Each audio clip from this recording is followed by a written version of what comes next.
저는 어렸을 적에 그 피아노를 배웠습니다. 한 7살, 8살 때로 기억하는데 저희 집 맞은편이 조그만한 피아노 학원이었습니다. 근데 제가 원해서 간 게 아니고 저희 어머니가 피아노를 좀 배웠으면 좋겠다 해서 저를 끌고 이제 피아노 학원에 가서 등록을 했습니다. 근데 어린 나이임에도 불구하고 당시에는 피아노를 치는 남자 아이들이 많지 않았던 때예요. 그러니까 야, 너 피아노 치냐 하고 남자애들 약간 서로 놀리거나 막 이런 분위기였어서 저는 태권도를 배우고 싶었는데 어릴 때 피아노 학원을 다니니까 이게 좀 마음에 들지 않는 거예요. 나는 왜 피아노를 배워야 되지? 근데 나중에 커서 알게 됐는데 저희 어머니가 어렸을 때 피아노를 배우고 싶었대요. 근데 본인이 못 배우셨어요. 그러니까 이제 나는 못 배웠지만 내 아들은 좀 피아노를 쳤으면 좋겠다. 그래가지고 보낸 거예요. 근데 저는 피아노가 치기 싫고, 그러니 이제 답답하죠. 1년, 2년, 3년 이렇게 배웠는데 마음이 없으니까 진도가 안 나가는 거예요. 저랑 같은 또래 아이가 제가 피아노 친 지 1년이 지나고서 피아노 학원에 이 친구가 등록을 했어요. 여자아이가. 근데 저는 1년을 먼저 배웠잖아요. 그럼 제가 훨씬 잘 쳐야 되는데 이 아이가 금방 따라잡더라고요. 금방 따라잡더니 저보다 잘 쳐요. 그런데도 불구하고 저는 아무렇지도 않았어요. 왜냐하면 치기 싫으니까. 치기 싫어가지고 몸을 베베 꼬고 비틀고 하니까. 그런데 6년을 다녔어요. 그럼에도 불구하고 6년을 다니면 엄청나게 다녔죠. 나중에는 이제 숙명여대 나온 어떤 그 집에서, 가정집에서 이제 레슨을 하는 어느 아줌마 집에 가서 이제 배우는데 결국엔 제가 어떻게 했을까요? 피아노 위에서 드러누워 잤어요. 잠자다가 깨가지고 나는 피아노는 도대체 난 못 치겠다 이제 이러고서 그만뒀는데 남중 남고를 나왔는데 고등학교 2학년 때쯤에 작곡을 전공하려고 하는 친구가 하나 이러는 거예요. 점심시간에 야, 저기 합창부실에 가서 내가 피아노 치는 거 한번 볼래? 그러더라고요. 그 친구는 맨날 수업 시간에 콩나물 대가리만 그리고 있었어요. 작곡을 전공하니까 피아노를 굉장히 잘 쳐야만 됐습니다. 이 친구가 그래 한번 가보자 그러고서 한번 쳐봐 딱 치는데 이때까지 피아노를 치는 친구들을 많이 봤지만 이렇게 잘 치는 친구는 처음 봤어요. 잘 쳐도 너무 잘 치는, 공부에는 소질이 없었는데 피아노는 다른 사람 저리 가라 할 만큼 잘 치더라고요. 근데 제가 그걸 보고 내가 초등학교 1학년 때부터 6학년 때까지 피아노를 열심히 쳤으면 나도 잘 쳤을 텐데 너무 후회가 되더라고요. 너무 후회가 돼서 고등학교 2학년 여름방학 때 저희 어머니에게 말씀을 드렸어요. 엄마, 나도 피아노 배우고 싶어요. 고등학교 2학년 때 나도 피아노 배우고 싶어요. 웃기는 거죠. 그 전에 열심히 쳤으면 잘했을 텐데. 그래서 방학 기간 동안 한 달, 2달을 이제 피아노 코드를 배웠어요. 코드만. 그냥 기본은 어느 정도 하니까 코드를 딱 배웠는데 놀라운 사실은 뭔지 아세요? 6년 동안 배운 것보다 한 달 배운 게 훨씬 더 진도가 잘 나가는 거예요. 6년 동안 배운 것보다 한 달 배운 게, 왜요? 그 한 달은 제가 너무너무 치고 싶어서 배운 거거든요. 하니까 되더라고요. 그래서 제가 피아노를 좀 쳐요. 근데 저희 아내가 너무 잘 쳐가지고 제가 칠 일이 별로 없어서 안 치는데, 집에서는 좀 이렇게 똥땅똥땅 하면서 치는데 저도 웬만한 거는 어느 정도 칩니다. 제가 드리려고 하는 말씀이 뭐냐면 마음이라는 거, 마음. 그 말을 그 물가로까지는 끌고 갈 수 있어요. 그죠? 근데 물을 먹는 거는 본인이 해야 되는 거예요. 말이 그 물을 마시지 않으면 소용이 없는 거예요. 중요한 건 뭐죠? 마음이에요, 마음. 목이 말라야 물을 마시고 배움에 줄여야 공부를 할 수 있습니다. 그런 마음이 없으면 어떤 것도 귀에 들어오지 않아요.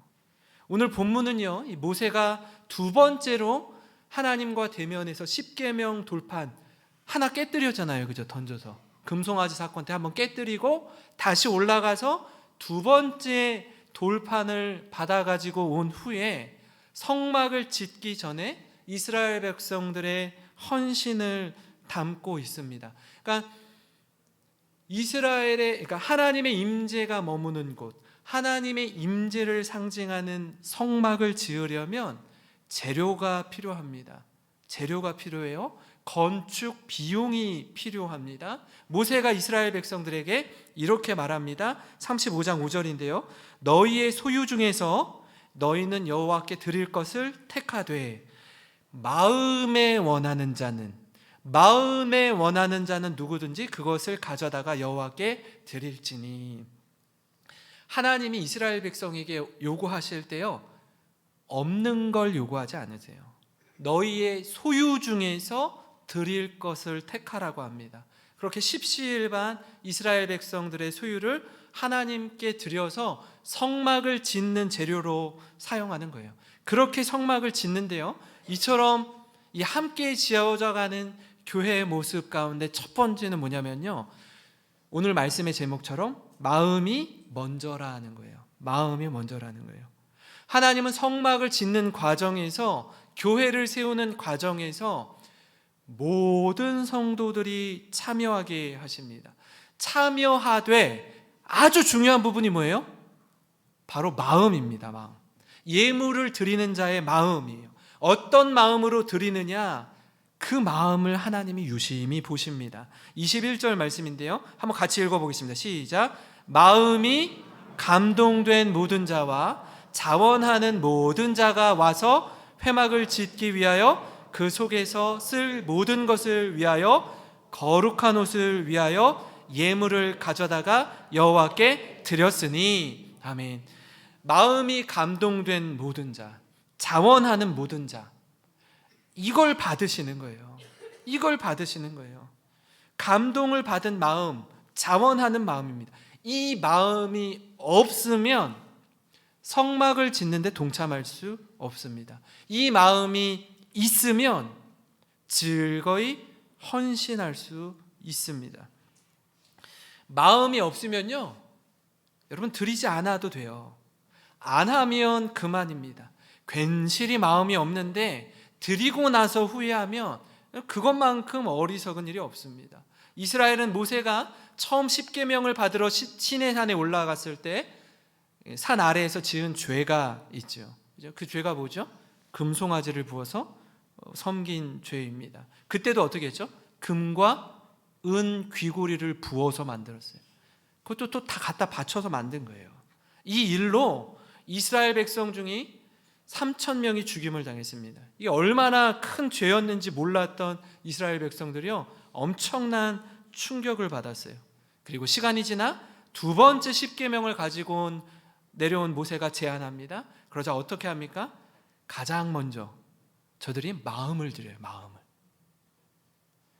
마음을 드리고 그 다음에 자신의 소유를 기꺼이 내어드립니다. 22절에도요, 한번 같이 읽겠습니다. 시작. 곧 마음에 원하는 남녀가 와서 팔찌와 귀고리와 가락지와 목걸이와 여러 가지 금품을 가져다가 사람마다 여호와께 금 예물을 드렸으며. 아멘. 누구에게 드리는 거예요? 여호와 하나님께 드리는 겁니다. 자원하는 마음을 가지고 하나님께 드리는, 그래야 기쁨이 있습니다. 감동을 받은 여인들이 이렇게 또 섬기는데요. 26절입니다. 같이 읽습니다. 마음에 감동을 받아 슬기로운 모든 여인은 염소털로 실을 뽑았으며. 감동이 돼야지 섬기는 거예요. 봉사하는 겁니다. 그러니까 제가 이 말씀을 묵상하면서 마음이라는 단어에 눈이 확 들어왔어요. 마음이 중요하구나. 좋은 교회, 건강한 교회는요, 자발적으로 섬기는 교회입니다. 기쁨으로 봉사하는 교회예요. 누가 말하지 않아도, 요구하지 않아도 스스로 부족한 부분을 채우고 즐거이 헌신하는 겁니다. 지난주, 지지난주 이렇게 지나면서 여러분 성탄절 이 크리스마스 트리 장식하는 거나 계단이나 입구나 여러분들이 섬겨주셨어요. 김장 김치를 하는데요, 50명이 넘는 우리 권사님 집사님들이 원래 약속한 시간보다도 막 30분 1시간 일찍 오셔서 자원하는 마음으로 헌신하고 섬기시는 거예요. 얼마나 기쁨이 넘치는지 모릅니다. 저 내려가는 그 트리도요, 밤 12시까지 했어요. 밤 12시까지. 어떻게 알았을까요? 저도 같이 있었어요. 밤 12시가 넘더라고요. 그래서 집사님 좀 집에 좀 가면 안 될까요? 기쁨으로 하는 거예요. 기쁨으로. 여러분 성도들의 표정에 웃음이 가득합니다. 기쁨이 충만한 거예요. 교회를 본인이 섬기면서 교회를 자랑합니다. 성도를 자랑해요. 아낌없이 섬기는 겁니다. 그럴 수 있는 이유가 뭐예요? 그런 마음이 있어서 그래요. 마음이. 이스라엘이 성막을 지을 때 마음이 그러했습니다. 기쁨으로 섬겼어요. 29절에도 이렇게 나옵니다. 마음에 자원하는 남녀는 누구나 여호와께서 모세의 손을 빌어 명령하신 모든 것을 만들기 위하여 물품을 드렸으니 이것이 이스라엘 자손이 여호와께 자원하여 드린 예물이니라. 사랑하는 성도 여러분, 우리도 마찬가지입니다. 예배 가운데 또 다락방 소그룹을 통해 봉사의 자리마다 기쁨이 넘치기를 소망합니다. 이 다락방 모임이거든요. 열린 다락방. 여러분 먼저 섬기고 먼저 헌신하고자 하는 마음이 넘치기를 소망합니다. 또 다른 하나 또 있죠. 보여줬나요? 예. 여러분 가정에서 또 모이는 장소에서 나눔과 섬김, 이 베품과 헌신 속에 위로부터 주시는 하나님의 은혜가 충만한 우리 영생교회 모든 성도님들 되시길 주님의 이름으로 축원합니다. 그런가 하면요, 함께 지어져가는 교회 모습 다른 한 가지 뭐냐면 기쁨과 자원하는 마음으로 교회를 섬기는 것입니다. 그러니까 모세는 성막을 지을 때 필요한 것들을 4절부터 19절에 걸쳐서 이야기해요. 아주 구체적으로 하나하나 필요한 물품들을 말합니다. 그래서 어떤 이들은 그 필요한 물품을 가지고 오는 이가 있고요, 또 어떤 이는 그 물품을 구입할 수 있는 예물을 가지고 오는 이가 있습니다. 여기엔요 강요가 없습니다. 억지로 하는 게 없어요. 그런 마음은 하나님 원치 않으세요. 기쁨으로 자원하는 마음으로 성막을 세워야 그럼 볼 때마다 감격이 있고 감동이 있고 은혜가 있지 않겠습니까? 교회를 세울 때 벽돌 한 장 한 장을 쌓을 때, 저도 개척교회를 섬겼었는데 교육전도사 때 지하실로 있던 교회였어요. 지하실에 그 비가 오면 물 퍼내는 교회였어요. 근데 그 교회가 지상으로 올라오게 돼서 우리 교회만한 교회를 짓는데 그때 시간이 날 때마다 이 벽돌을 이고 성도들이 하나씩 올렸어요. 그러니까 일손이 부족한 거예요. 일꾼이 부족하니까 평소에 평일에 시간이 나는 성도님들이 오셔서 이 벽돌을 다 이렇게 해가지고 여기 등에다가 나무통에다 담아가지고 올리는 거 있잖아요. 그거를 성도들이 같이 했어요. 저도 같이 이렇게 하면서 정말 그렇게 교회를 지어 나갔어요. 그게 어떻게 가능해요? 자원하는 마음이 있으니까 가능하죠. 그 일당 받고서 하면 그거 못하죠. 기쁨으로 할 수 있기 때문에 그렇게 하는 거 아닙니까? 아, 내가 지었어. 나도 같이 이 건물을 건축하는 일에 힘을 보탰어 하는 마음이 성도님들에게 가득한 겁니다. 그렇기에 여러분 마음에 감동이 있는 자, 자원하는 이들이 즐거이 헌신했습니다. 21절에도요. 마음이 감동된 모든 자와 자원하는 모든 자가 와서 회막을 짓기 위하여 그 속에서 쓸 모든 것을 위하여 거룩한 옷을 위하여 예물을 가져다가 여호와께 드렸으니. 하나님 우리를 대할 때 인격으로 대하셔요. 굳이 마음이 없는데 헌신할 이유가 없습니다. 제가 오늘 말씀을 준비하면서 계속 눈에 들어온 구절 21절부터 29절까지 구구절절 반복되는 말씀이 있었어요. 그게 뭐예요? 마음이 감동된, 마음에 원하는, 자원하는 마음으로, 이게 처음부터 끝까지 계속 있는 거예요. 29절에도요, 마음에 자원하는 남녀는 누구나 여호와께서 모세의 손을 빌어 명령하신 모든 것을 만들기 위하여 물품을 드렸으니 이것이 이스라엘 자손이 여호와께 어떻게 드린? 자원하여 드린 예물이니라. 하나님은요, 마음을 보셔요. 우리 중심을 보십니다. 제가 우리 성도님들 가운데요, 가끔씩, 아주 가끔씩 이런 분들이 있어요. 하나님께는 인색한데 사람들에겐 넉넉한 분들이 있습니다.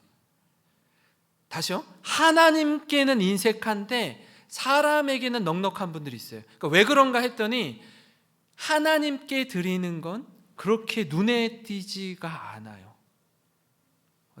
우리가 얼마 헌금했는지 잘 모르잖아요. 그렇죠? 누가 알아주지도 않아요. 아무도 모릅니다. 그러나 사람에게 하는 건요, 금방 티가 나요. 칭찬해 줍니다. 고맙다고 해요. 그러다 보니까 하나님께 드리는 거는 좀 아깝게 생각이 들고 사람에게 쏘는 건 기분이 좋은 거예요. 사람들이 알아주니까. 우리 마음이 그렇습니다. 하나님 앞에서 살아간다라고 하지만 실상은 그렇지 못한 경우가 참 많이 있습니다. 그런 우리 마음을 아시는 하나님이 바울을 통해 이렇게 말씀하십니다. 고린도후서 9장 7절인데 같이 한번 읽어보겠습니다. 시작. 각각 그 마음에 정한 대로 할 것이요 인색함으로나 억지로 하지 말지니 하나님은 즐겨내는 자를 사랑하시느니라. 아멘. 우리가 마음에 정한 대로 하면 돼요. 인색함으로 억지로 하느니 하지 않는 게 낫습니다. 하나님 즐거운 마음으로 헌신하는 자를 사랑하신다라고 말씀해요. 9장 11절을 현대인의 성경으로 보면 이렇습니다. 같이 읽습니다. 시작. 그리하여 여러분은 모든 것에 풍족하여 후한 헌금을 하게 될 것이며 우리를 통해 그 헌금이 전해질 때에 많은 사람이 하나님께 감사하게 될 것입니다. 아멘. 아멘. 여러분, 하나님과 사람 앞에서 우리 영적인 상태가 어떠한지 한번 점검해 보시기 바랍니다. 교회는요, 특정 몇 사람에 의해서 세워지는 것이 아니라 함께 지어져가는 교회여야 합니다. 마음을 다해서 즐거이 헌신할 때 세상이 알 수 없고 세상이 줄 수 없는 참된 기쁨을 누릴 수 있습니다. 사랑하는 성도 여러분, 바라기는 우리 교회의 모습이 이와 같기를 소망합니다. 먼저는 마음을 다하고 후에는 기쁨과 자원하는 마음으로 교회를 세워가는 것입니다. 영원에 대한 가치를 알고 영원에 잇닿은 하나님 나라를 누리며 행복하게 살아가는 우리 모든 성도님 되시길 주님의 이름으로 축원합니다. 기도하겠습니다.